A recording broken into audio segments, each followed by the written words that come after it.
युद्ध में करीब आ चुकी है। एटमी टकराव की आशंका जिसके आसार थे वो होने वाला है क्या? पश्चिमी देशों के रवैये से कंट्रोल से बाहर होता नजर आ रहा है ये युद्ध। रूस के डेप्यूटी फॉरेन मिनिस्टर सरगेई रायबकोव का ये बड़ा बयान हमारे सामने। दुनिया पर भारी पड़ेगा रूस को बर्बाद करने का इरादा, एक बार फिर ये बताया गया है, समझाया गया है।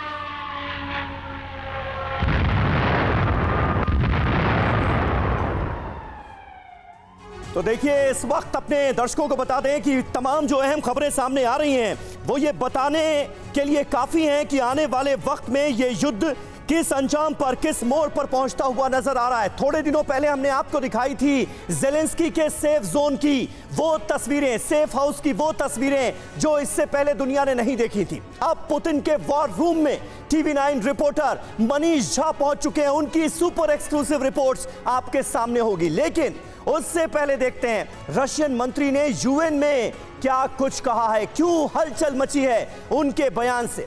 वॉर में कभी भी एटमी टकराव की संभावना आखिर क्यों जताई गई है? विलेन कौन है? यूएस और नाटो। आशंका क्या है एटमी वॉर की, एटमी टकराव की? नतीजा क्या होगा अगर ऐसा होता है? तो पूरी दुनिया बर्बाद होगी, जिसका जिक्र बार बार रूस की तरफ से किया जा रहा है कि या तो हम ये युद्ध जीतेंगे या तो दुनिया बर्बाद होगी। यूएस, नाटो खुलेआम कह रहे हैं कि रूस को हराना ही उनका मकसद है। यानी रूस ये दुनिया को बताने की कोशिश कर रहा है कि देखिए, यूएस और तमाम नाटो कंट्रीज मिलकर हमसे लड़ाई लड़ रहे हैं। ऐसा कहकर वो अंतर्राष्ट्रीय नियमों की अनदेखी कर रहे हैं, यह बताया गया है यूएन के मंच से। यूएस और नाटो का रवैया वॉर को अनकंट्रोल कर रहा है। ये वॉर आउट ऑफ कंट्रोल होती हुई नजर आ रही। पश्चिम अब युद्ध में पूरी तरह से शामिल हो चुका है। युद्ध में न्यूक्लियर ताकतों में सीधे टकराव की नौबत आ चुकी है और यह कितना खतरनाक है पूरी दुनिया के लिए ये हम सब जानते हैं।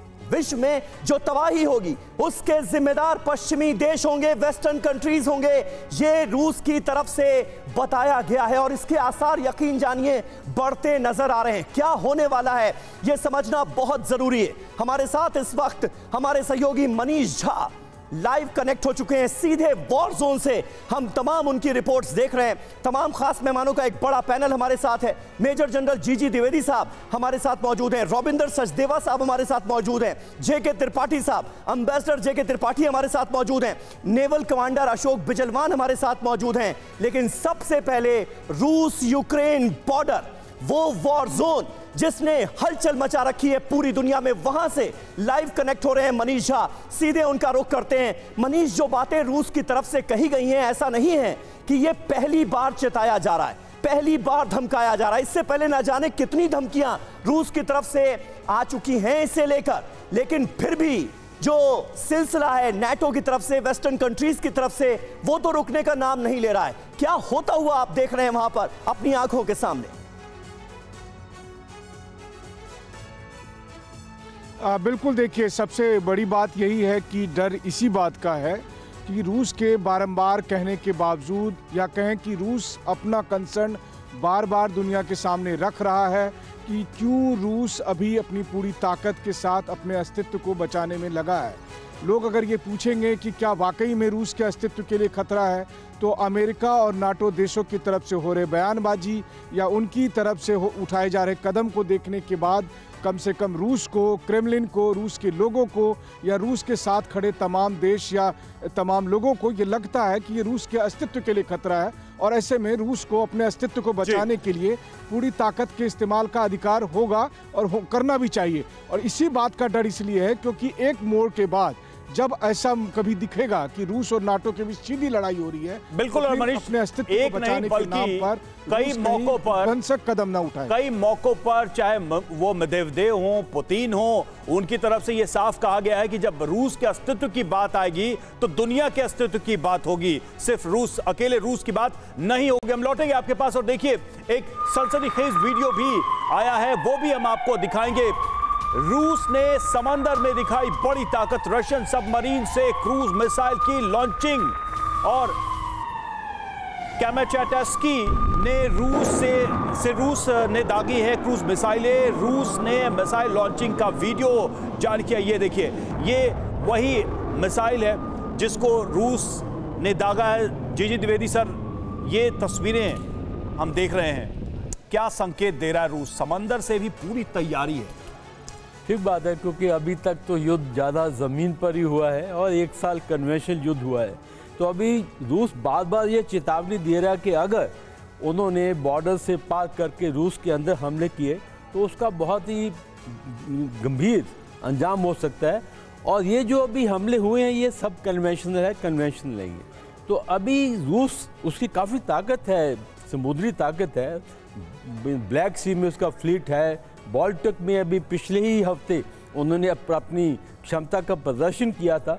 तो ये जो मिसाइल लॉन्च किया है ये एक संकेत है कि अगर युद्ध रूस के अंदर आया तो उसका बहुत ही गंभीर परिणाम हो सकता है और ये युद्ध जो है और भी आगे बढ़ सकता है। समुद्री ताकत भी इसमें शामिल हो सकती है। समुद्री ताकत भी अब आने वाले समय में इस युद्ध में शामिल होगी और तब और विध्वंसक तस्वीरें देखने को मिलेगी। देखिए, लगातार बात हो रही है समंदर में चैलेंज की, जिसका द्विवेदी सर भी जिक्र कर रहे थे। टारगेट पर है पश्चिमी देश। रूस ने दरअसल समंदर से जमीन पर फायर किया है मिसाइल। सी ऑफ जापान से रूस ने दागी है क्रूज मिसाइल। और देखिए, 1000 किलोमीटर से भी ज्यादा दूर मिसाइल की रेंज है। सवाल ये उठता है कि क्या रूस ने पश्चिम को हमले की बड़ी चेतावनी दी है? लंबी रेंज वाली इस मिसाइल के टारगेट पर आखिर है कौन? सचदेवा सर, क्या रूस की इस चेतावनी का कोई असर पश्चिमी देशों पर होगा? ये जो मैसेज देने की कोशिश की गई है समंदर के रास्ते से, क्या पश्चिमी देश संभल जाएंगे, कदम रुक जाएंगे यूक्रेन की मदद करने से? ना, नहीं रुकेंगे। उनके कदम अगर रुकेंगे तो उनकी अपनी डोमेस्टिक पॉलिटिक्स और डोमेस्टिक प्रॉब्लम्स के कारण रुकेंगे, वो एक अलग मुद्दा है। रशिया अभी इस समय जो करना चाह रहा है, अभी आपने देखा होगा रशियन नेवी साउथ अफ्रीका गई थी, वहाँ जॉइंट एक्सरसाइजेस करी है, राइट। ये आप कह रहे हैं कि कैमाचास्की जो व्लादिवोस्टोक के बगल में है शायद, और सीएफ जापान में फायर किया। तो रशिया ये दिखाना चाहता है कि भाई मैं सुपर पावर हूँ। ये नहीं है कि यूक्रेन में जो हो रहा है उसी के कारण मैं फंसा हुआ हूँ टोटली। मैं और भी जहाँ मेरी रीच है, मैं यूजुअल रूटीन में अपनी चीजें कर रहा हूँ। तो एक तो ये मैसेज है दुनिया भर को। दूसरी बात, यस, ये cruise missile sea of Japan, आपको ध्यान है बाय द वे, जापान और रशिया के भी एक आइलैंड के ऊपर टेंशंस हैं। रूस ने समंदर में दिखाई बड़ी ताकत। रशियन सबमरीन से क्रूज मिसाइल की लॉन्चिंग। और कैमाचास्की ने रूस ने दागी है क्रूज मिसाइलें। रूस ने मिसाइल लॉन्चिंग का वीडियो जारी किया। ये देखिए, ये वही मिसाइल है जिसको रूस ने दागा है। जीजी द्विवेदी सर, ये तस्वीरें हम देख रहे हैं, क्या संकेत दे रहा है रूस? समंदर से भी पूरी तैयारी है। ठीक बात है, क्योंकि अभी तक तो युद्ध ज़्यादा ज़मीन पर ही हुआ है और 1 साल कन्वेंशनल युद्ध हुआ है। तो अभी रूस बार बार ये चेतावनी दे रहा है कि अगर उन्होंने बॉर्डर से पार करके रूस के अंदर हमले किए तो उसका बहुत ही गंभीर अंजाम हो सकता है। और ये जो अभी हमले हुए हैं ये सब कन्वेंशनल है, कन्वेंशनल नहीं है। तो अभी रूस, उसकी काफ़ी ताकत है, समुद्री ताकत है, ब्लैक सी में उसका फ्लीट है, बाल्टिक में अभी पिछले ही हफ्ते उन्होंने अपनी क्षमता का प्रदर्शन किया था।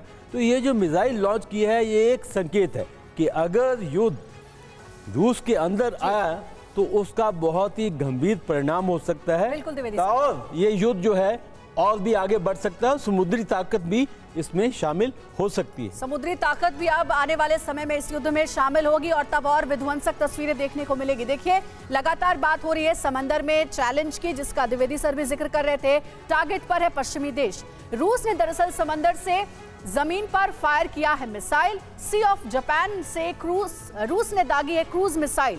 और देखिए, 1000 किलोमीटर से भी ज्यादा दूर मिसाइल की रेंज है। सवाल ये उठता है कि क्या रूस ने पश्चिम को हमले की बड़ी चेतावनी दी है? लंबी रेंज वाली इस मिसाइल के टारगेट पर आखिर है कौन? सचदेवा सर, क्या रूस की इस चेतावनी का कोई असर पश्चिमी देशों पर होगा? ये जो मैसेज देने की कोशिश की गई है समंदर के रास्ते से, क्या पश्चिमी देश संभल जाएंगे, कदम रुक जाएंगे यूक्रेन की मदद करने से? ना, नहीं रुकेंगे। उनके कदम अगर रुकेंगे तो उनकी अपनी डोमेस्टिक पॉलिटिक्स और डोमेस्टिक प्रॉब्लम्स के कारण रुकेंगे, वो एक अलग मुद्दा है। रशिया अभी इस समय जो करना चाह रहा है, अभी आपने देखा होगा रशियन नेवी साउथ अफ्रीका गई थी, वहाँ जॉइंट एक्सरसाइजेस करी है, राइट। ये आप कह रहे हैं कि कैमाचास्की जो व्लादिवोस्टोक के बगल में है शायद, और सीएफ जापान में फायर किया, तो रशिया ये दिखाना चाहता है कि भाई मैं सुपर पावर हूं। ये नहीं है कि यूक्रेन में जो हो रहा है उसी के कारण मैं फंसा हुआ हूं टोटली, मैं और भी जहां मेरी रीच है मैं यूजुअल रूटीन में अपनी चीजें कर रहा हूं। तो एक तो ये मैसेज है दुनिया भर को। दूसरी बात, यस ये क्रूज मिसाइल सीएफ जापान, आपको ध्यान है बाय द वे जापान और रशिया के भी एक आइलैंड के ऊपर टेंशंस हैं, राइट, तो वो भी एक सिग्नल टाइप देखा जा सकता है। और सर इस बात का भी बड़ा सिग्नल जो पश्चिम पर आरोप लगा रहा है रूस की वो कंट्रोल से बाहर कर रहा है, तो ये उसको भी एक बड़ी वार्निंग इस मिसाइल टेस्ट के जरिए। अब देखिए एक और बड़ी खबर है, रूस में मॉस्को के पास कोलोमना में बड़ा धमाका हुआ जिसका भी हमने जिक्र किया। आधी रात को सुनाई दी है धमाके की आवाज। रूसी मीडिया ने ड्रोन अटैक की आशंका जताई है। 24 घंटे में दूसरी बार रूस के अंदर घुसकर यह हमला हुआ है। रात में हुए धमाके के बाद मॉस्को में हाई अलर्ट घोषित कर दिया गया। आप देखिए कितना बड़ा धमाका।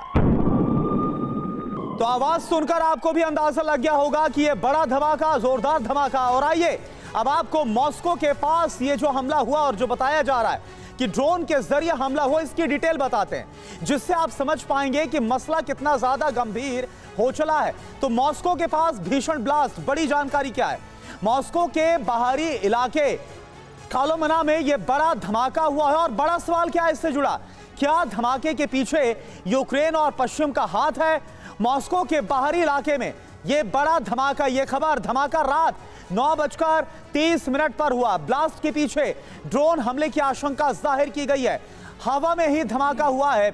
रशियन एजेंसी तास की तरफ से कहा गया धमाके से पहले सायरन जैसी आवाज सुनाई दी है और धमाके के बाद धुआं फैल गया और इसके बाद आग लग गई। अशोक बिजलवान सर, मेरा सवाल आपसे है कि जिस तरह से इस पूरे हमले को अंजाम दिया गया, क्या वाकई में आपको लगता है यूक्रेन या किसी वेस्टर्न पावर का हाथ है? और अगर यह प्रूव होता है तो फिर युद्ध और कितना विध्वंसक होता आपको नजर आ रहा है? देखिए, जो जानकारी उपलब्ध है उसके हिसाब से तो कहना मुश्किल है, क्योंकि यूक्रेन के पास इतने लंबी रेंज के हथियार हैं नहीं कि वो अपनी धरती से कोई मिसाइल अटैक या कुछ इस तरीके की चीज़ कर सके। हो सकता है कि उसने क्लैंडस्टाइनली अपने स्पेशल ऑप्स जो उनके बिजलवान साहब, इसके बारे में जानकारी मिल रही है कि ड्रोन के जरिए इस हमले को मुमकिन है अंजाम दिया गया, और ड्रोन्स तो ईरान के किस कदर मिल रहे हैं ये हम सब जानते हैं रूस को। ऐसे में क्या उसका जवाब देने की भी ये कोशिश हो सकती है? बिल्कुल, और ये बताने की कोशिश हो सकती है कि बस अब बहुत हो गया, रूस अपने कदम वापस खींचे। देखिए, ये तो लड़ाई है, लड़ाई में तो दोनों तरफ से वार और पलटवार होते ही रहेंगे, तो उसमें हम इसमें कोई संशय नहीं होना चाहिए कि ये यूक्रेन ने जब नहीं, लेकिन अगर यूक्रेन है बिजलवान सर, तो इसमें तो फिर वेस्ट को और सचेत हो जाना पड़ेगा, क्योंकि वेस्ट पहले ही बोल रहा है अगर हमने ऑफेंसिव हथियार दिए और इसलिए नहीं दे रहा ताकि अंदर घुसकर ना हमला कर दे, नहीं तो सब कुछ आउट ऑफ कंट्रोल हो जाएगा। रविंदर सर शायद से कुछ ऐड करना चाह रहे हैं। मैं इसमें कहना चाह रहा हूं कि देखिए, हो सकता है ये यूक्रेन ने करा हो, पर इसका मतलब नहीं यूक्रेन धड़ाधड़ करेगा। ये टटोलते हैं। ये एक अगर हमने ऐसा करा तो रशिया का रिएक्शन कितना आया, राइट? इस तरह से कुछ एक्सपेरिमेंट्स कर रहा है Ukraine intelligence with American and western intelligence. आप देखिए क्रीमिया का जो ब्रिज का था, या बेलगोरोद में एक आध बार ड्रोन आ जाते हैं, तो ये देख रहे हैं कि रिएक्शन कितना है रशिया का, कितना पुश कर सकते हैं। बिल्कुल सही बात है। और ये धमाका जो है ये मॉस्को के आउटर इलाके में हुआ है, इसलिए अपने आप में इसकी गंभीरता का अंदाजा हम लगा सकते हैं। धमाके के बाद अमेरिका और रूस में तनाव और बढ़ता नजर आ रहा है। रूस के आरोपों पर अमेरिका ने बयान जारी किया है। कहा क्या गया है, हमले में अमेरिका का कोई हाथ नहीं है, यह पेंटागन की तरफ से क्लियर किया गया है। ब्रायंस्क में घुसपैठ से भी इस धमाके का कोई लेना देना नहीं है, ये अमेरिका की तरफ से साफ किया गया है, अमेरिकी रक्षा मंत्रालय की तरफ से क्लियर किया गया है। बिल्कुल समीर, अमेरिका भले जो कुछ कहे, लेकिन सबसे बड़ी बात, सबसे बड़ा तथ्य यही है कि 24 घंटे के अंदर ये 2 हमले हुए हैं, और जाहिर सी बात है कि इन हमलों का संबंध सीधे सीधे यूक्रेन से जोड़ा जाएगा, रूस उसे उसी तरह से देखा जाएगा। अब रूस के सामने बड़ी चुनौती ये है कि जो रेड लाइन रूस ने खींच रखी है इन देशों के लिए, क्या वो मानेगा कि ये रेड लाइन क्रॉस हो गई हो? क्या कोई पुतिन की तरफ से बड़ा एक्शन हो सकता है? 24 घंटे के अंदर रूस में 2 हमलों ने रूस और अमेरिका को आमने सामने ला दिया है। ये देखते हैं कि दोनों ओर से क्या कहा गया है अभी तक इन हमलों को लेकर। तो रूस की तरफ से क्या कहा गया है, रूस के आरोप क्या है? रूस में हुए हमलों में अमेरिकी हाथ है, रूस ने डायरेक्टली अमेरिका पर निशाना साधा। अमेरिका का जवाब पेंटागन की तरफ से क्या जवाब आया है? रूसी क्षेत्र में हमलों से हमारा कोई लेना देना नहीं है, यह अमेरिका की तरफ से सफाई दी गई है। रूस का आरोप क्या है? अमेरिका ने खुफिया सूचनाएं दी। तो पेंटागन की तरफ से क्या कहा गया? अमेरिका की तरफ से कीव को इसके लिए कोई इंटेलिजेंस इनपुट नहीं दिया गया, कोई मदद नहीं की गई यूक्रेन को। रूस का आरोप, रूस में हमले के लिए यूएस उकसा रहा है लगातार यूक्रेन को। अमेरिका ने क्या जवाब दिया कि अमेरिका रूस के खिलाफ युद्ध में नहीं है। अमेरिका कह रहा है कि यह हमारी लड़ाई रूस से नहीं है, यह अमेरिका की तरफ से क्लैरिफाई करने की कोशिश की गई है। जेके त्रिपाठी सर, यह सवाल अब बनता है यहां पर कि एक्सपेक्टेड एक्शन रूस का क्या हो सकता है, जब वो खुद मान रहा है कि ये अमेरिका की करतूत है। अमेरिका भले ही डिनाई करे, लेकिन अगर मॉस्को के आसपास ये हमला होता और इसके लिए वो अमेरिका को जिम्मेदार मानता है, तो अगला कदम पुतिन का क्या हो सकता है? क्या वो अमेरिका के खिलाफ होगा या यूक्रेन में और हमले बढ़ाएंगे? देखिए, दो तीन चीज़ें इसमें। एक चीज़ तो ये है कि अगर रूस पर ये हमला मॉस्को के पास या तो यूक्रेन ने अमेरिका और नेटो की सक्रिय मदद से किया है या अपने आप इसको अंजाम दिया है। अगर सक्रिय मदद से किया है तो अमेरिका ने तो मना कर दिया, तो ऐसे में कोई ये और एलिगेशन लगाने का तुक नहीं बनेगा रूस को कि नहीं आपने ऐसा किया है। मेरा मानना है कि न्यूक्लियर स्ट्राइक तो नहीं होगी, लेकिन अब रूस कीव पर आक्रमण कर सकता है और तेज कर सकता है। द्विवेदी सर, शायद से आप इसमें कुछ जोड़ना चाह रहे हैं। देखो, ये एक सब कन्वेंशनल ऑपरेशन जो है साथ साथ चलते हैं और इसके दो मुद्दे होते हैं। पहले तो आप ऐसा डर पैदा करते हैं बड़े बड़े शहरों के अंदर और जिससे सिविलियन का बहुत मनोबल पर फर्क पड़ता है, और दूसरा आप अपनी क्षमता दिखाते हैं कि देखो सब कन्वेंशनल ऑपरेशन से। लेकिन क्या सर ये वही घटना है जिसका डर या जो पुतिन नहीं चाहते थे कि मॉस्को के आसपास धमाके हों? देखो, उनकी रेड लाइन है कन्वेंशनल हथियारों के अगेंस्ट भी, कन्वेंशनल मिसाइल। जो सब कन्वेंशनल ऑपरेशन है उसमें सब हाथ धो लेते हैं, क्योंकि उसको सिद्ध करना मुश्किल हो जाता है ये किसने किया, क्यों किया और किसकी तरफ से हुआ है। बिल्कुल, तो देखिए हमारे जो एक्सपर्ट्स हैं वो अलग अलग एनालिसिस बता रहे हैं कि इस वॉर में किसकी क्या स्ट्रेटेजी है, किस मकसद के साथ हमले कभी कम कर दिए जाते हैं तो कभी बढ़ा भी दिए जाते हैं। एक और ब्रेकिंग न्यूज है, 24 घंटे में 2 हमलों के बाद रूस में सरगर्मी है। यूक्रेन को गंभीर सबक सिखा सकता है रूस। ब्रांस्क हमले की रूस ने पूरी जानकारी दी है। हमलों को लेकर पुतिन पश्चिम पर है आग बबूला। वेस्ट कंट्रीज पर एक बार फिर से पुतिन का गुस्सा भड़का हुआ है।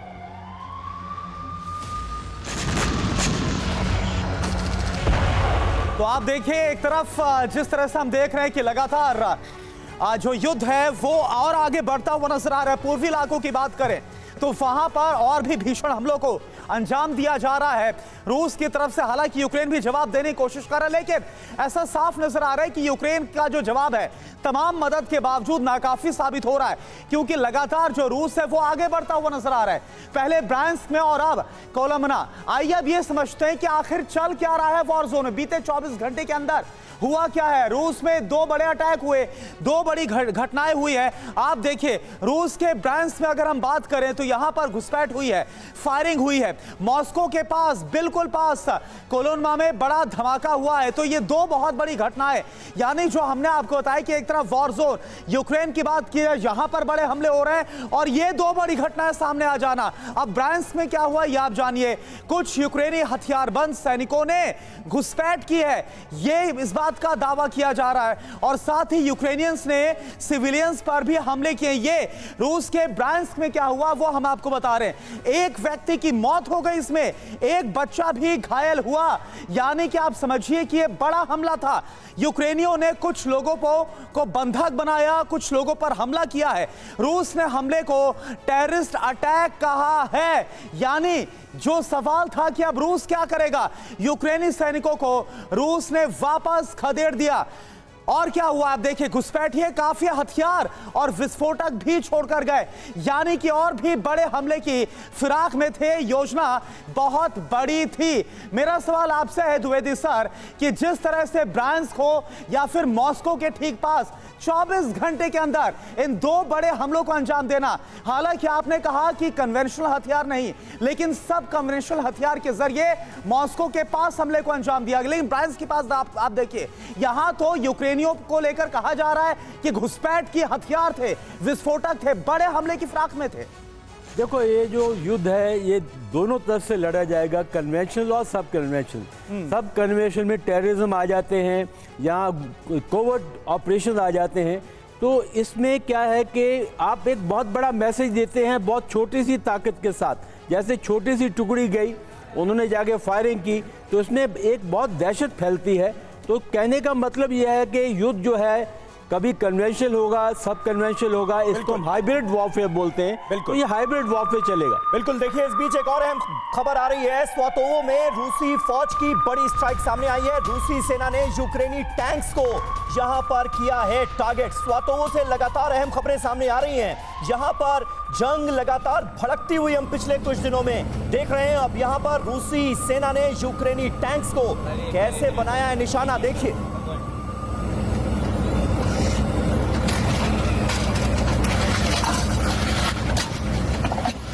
और आइए सीधे आपको रूस यूक्रेन बॉर्डर के वॉर जोन में लिए चलते हैं। मनीष झा हमारे साथ लगातार मौजूद हैं। मनीष, आपके पीछे हम देख रहे हैं बर्फबारी हो रही है, लेकिन आपके आसपास के इलाकों में जबरदस्त बमबारी की तस्वीरें भी सामने आ रही हैं। रूस में घुसकर 2 बड़े अटैक हुए। रूस की तैयारी, स्ट्रेटेजी क्या नजर आ रही है? इन दोनों घटनाओं को अंजाम दिए जाने के बाद रूस में कितना गुस्सा है?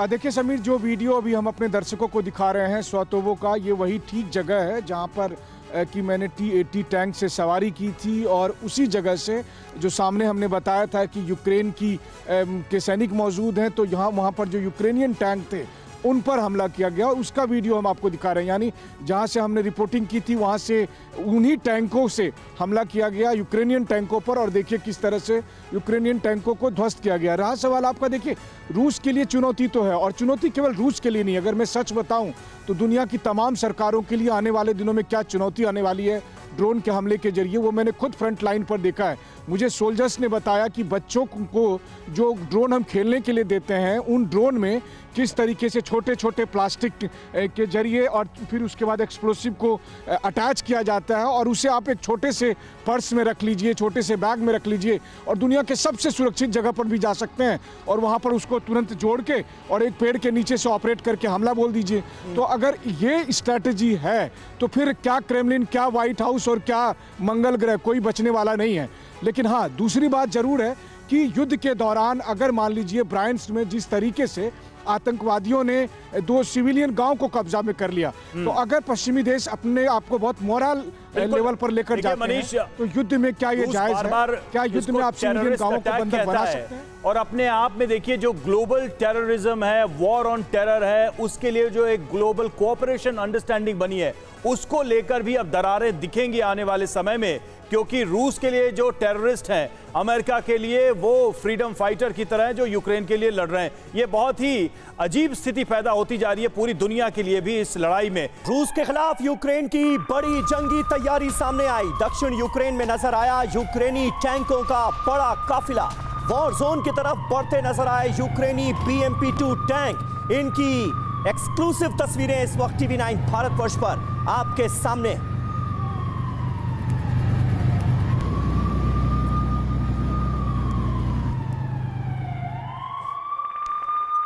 और इस जंग में अब तक 1.5 लाख रशियन सैनिकों की मौत हुई है। यूक्रेनी डिफेंस मिनिस्ट्री ने बहुत बड़ा दावा किया। यूक्रेनी दावे को रूसी प्रतिनिधि ने मनगढ़ंत बोला है। तो देखिए, ज़ेलेंस्की हैं जो मानने को तैयार नहीं है। वजह इसकी ये भी है कि पश्चिमी देश अमेरिका लगातार यूक्रेन को फ्यूल करने का काम कर रहा है, लगातार मदद दी जा रही है। दूसरी ओर अमेरिका और पश्चिमी देशों को पुतिन की ओर से बार बार चेतावनी जारी की जा रही है। ये अलग बात है कि इन चेतावनियों का असर हो नहीं रहा है। और जैसा हमारे गेस्ट कह रहे थे कि आने वाले समय में ये तय बात है कि और विध्वंसक होने वाला है ये युद्ध। यूक्रेन युद्ध में बताया जा रहा है कि अभी तक बहुत नुकसान हुआ है। नुकसान इस मायने में सबसे ज्यादा कि कई लाख सैनिकों की मौत हो गई। अभी तक जो डेटा है वो आपको हम बताने वाले हैं बिग वॉल पर। यूक्रेन युद्ध में अब तक 1.5 लाख के करीब सैनिकों की मौत हुई है, और ये सोर्स है यूक्रेनी डिफेंस मिनिस्ट्री का। आगे जानकारी आपको देते हैं। बताया जा रहा है कि मारे गए रशियन सैनिकों की संख्या इससे भी ज्यादा हो सकती है। ये जो डेटा है वो रशियन सैनिकों के लिए जारी किया गया है कि 1.5 लाख रशियन सैनिकों की यूक्रेन रूस युद्ध में मौत हो चुकी है। पिछले 24 घंटे में ही रूस के 715 सैनिक मारे गए हैं, ये भी दावा यूक्रेन की ओर से किया जा रहा है। और सिर्फ इतना ही नहीं बल्कि हर रोज औसतन 824 रूसी सैनिकों की मौत हो रही है। यूक्रेनी इलाकों में फंसकर बड़ी संख्या में सैनिक मारे गए हैं। ये जो सोर्स है यूक्रेनी डिफेंस मिनिस्ट्री का, ये जो दावा कर रहा है उससे ये समझ में आ रहा है कि बहुत बड़ा नुकसान झेलना पड़ा है इस युद्ध में रूस को। त्रिपाठी सर, अगर इस डेटा पर यकीन करें तो यही समझ में आता है कि 1 साल की इस जंग में तो यूक्रेन ने रूस को बहुत बड़ी पटखनी दे दी है। 1.5 लाख सैनिकों की मौत हुई है, औसतन 800 से भी ज्यादा सैनिकों को मार रहे हैं यूक्रेन के सैनिक। और जंगी मैदान में बार बार ये देखने को मिल रहा है कि पश्चिमी देशों की मदद के साथ यूक्रेन को बढ़त मिलती नजर आ रही है। देखिए, ये मिस इन्फॉर्मेशन वॉर चल रही है सरासर, मेरा ये मानना है। क्योंकि अगर ये सही होता, समझ लीजिए कि अगर 1.5 लाख सैनिक मारे गए हैं रूस के यूक्रेन के हिसाब से, यूक्रेन ये कभी नहीं बताया कि उनके कितने सैनिक मारे गए। ऐसा तो हो नहीं सकता कि उनका कोई नहीं मारा गया हो। और दूसरी चीज़, ये 745 24 घंटे में 745 मारे गए, ये हेड काउंट का आधार मुझे समझ में नहीं आता जी। युद्ध में जब इतना होता, आप टैंक से, आप ड्रोन से मार। फिर भी सर एक असेसमेंट क्या कहता है, अगर 1 साल तक एक देश युद्ध लड़ रहा है तो लगभग इस तरह की जंग में, चलिए 1.5 लाख नहीं है, हाँ, अपने भी वो बताएं तब तो कुछ पता लगेगा। चलिए ठीक है, तो ये वॉर में जो मिस इन्फॉर्मेशन का जो पूरा एजेंडा खेला जा रहा है, ये उसी का हिस्सा, उसी का पार्ट नजर आता है। सर, एक बड़ी खबर आ रही है, इसका हम रुख कर रहे हैं। पश्चिम और यूक्रेन को रूस की बड़ी चेतावनी। रूसी डिफेंस कमेटी के सदस्य का सनसनीखेज बयान सामने आया है। रियल वॉर शुरू करने का वक्त आ गया है। विक्टर सोवोलेव का ये कहना है, रेड लाइन अब पीछे छूट चुकी है, जिसका जिक्र लगातार हम कर रहे हैं। अब स्पेशल ऑपरेशन से आगे रियल वॉर की जरूरत है। यानी आप देखिए कि पूरा यूक्रेन किस तरह से, और खास तौर पर पूर्वी इलाका तबाह होता नजर आ रहा है, लेकिन अभी भी इसे स्पेशल मिलिट्री ऑपरेशन बताया जा रहा है। लेकिन अगर अब रियल युद्ध होगा, असल युद्ध होगा, तो मंजर क्या होगा, तबाही क्या होगी, बड़ा सवाल।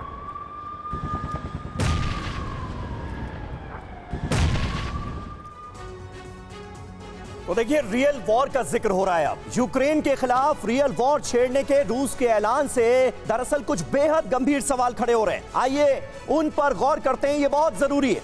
Real war is equal to एटमी हथियार, ऐसा है क्या? रियल वॉर के ऐलान के पीछे रूस का मतलब और मकसद क्या है, मोटिव क्या नजर आ रहा है? क्या रशियन विध्वंसक हथियार अब निकलने वाले हैं? क्या अब तक की जंग रूस छोटे हथियारों से लड़ रहा था? क्या ये रूस का एटमी हथियार के इस्तेमाल का सीधा संकेत है, ये माना जाए क्या? क्या बैटलफील्ड में अब पश्चिम और रूस का आमना सामना तय है? क्या बता रहा है ये कदम? रॉबिंदर सचदेवा साहब, क्या नजर आ रहा है? और सबसे बड़ी बात तो हमारे दर्शक ये भी समझना चाहेंगे कि स्पेशल ऑपरेशन और रियल वॉर में फर्क क्या है, क्योंकि रियल वॉर में जो कुछ होता है वो तो हम अपनी आंखों के सामने होता हुआ देख रहे हैं इस रूस यूक्रेन के मैदान जंग में। अब और आगे क्या हो सकता है? जी हाँ, बिल्कुल। देखिए, रियल वॉर में शायद ये हो सकता है कि ये पावर्स ज्यादा आ जाएं प्रेसिडेंट पे, मार्शल लॉ लगा दिया जाए पूरी रशिया में, राइट, अच्छा, इत्यादि, मोबिलाइजेशन ज्यादा कर ली जाए। परंतु उन सब चीजों के अलावा रियल वॉर और इसमें, जैसे आप कह रहे हैं, क्या अंतर है? और लोग, कई मैंने सुना है, बहुत बार ये बात होती है, रशिया के पास तो अभी बहुत कुछ है, रशिया ने पूरा लगाया नहीं है। क्या नहीं लगाया भाई? केवल न्यूक्लियर वेपन आप अलग रख दीजिए, उसके अलावा पूरी की पूरी वॉर चल रही है। मोबिलाइज तो कर ही रहे हैं, लेकिन उसको भी नहीं, मोबिलाइज भी कर रहे हैं, but in terms of weapons also, from what one understand, सारे के सारे वेपन लगा रखे। लेकिन सर, अभी एयर पावर भी तो यूज नहीं हुई ना। द्विवेदी सर एक पॉइंट जोड़ना चाह रहे हैं, कर नहीं पाए, डोमिनेट नहीं कर पाए सर। देखो, ये एक सिमेंटिक्स है, यानी कि परिभाषा है। रियल वॉर और स्पेशल ऑपरेशन एक तो एक परिभाषा है, दूसरी है कि अभी रशिया और क्या कर सकता है। एक तो ये मैरीन वॉरफेयर, यानी कि समुद्र की तरफ से काफ़ी हरकत हो सकती है, क्योंकि वहाँ उनकी काफ़ी ताकत है। दूसरी जो है, इसकी इंटेंसिटी और बढ़ेगी, यानी कि थोड़ी सी गति धीमी हुई थी, अभी और इंटेंसिटी बढ़ेगी। और इसमें एक उसके संकेत तो वो दे रहे हैं कि हम इंटेंसिटी आने वाले समय में बढ़ाने वाले हैं। अब वो किस लेवल का होगा देखना होगा। धमाकों के बीच लड़ता दिखा यूक्रेनी सैनिक। रूसी टैंक के कई गोले यूक्रेनी सैनिक के पास गिरते हैं, और कैसे इस दौरान वो अपने आप को बचाने की कोशिश करता है और युद्ध को जारी रखता है। ये देखिए,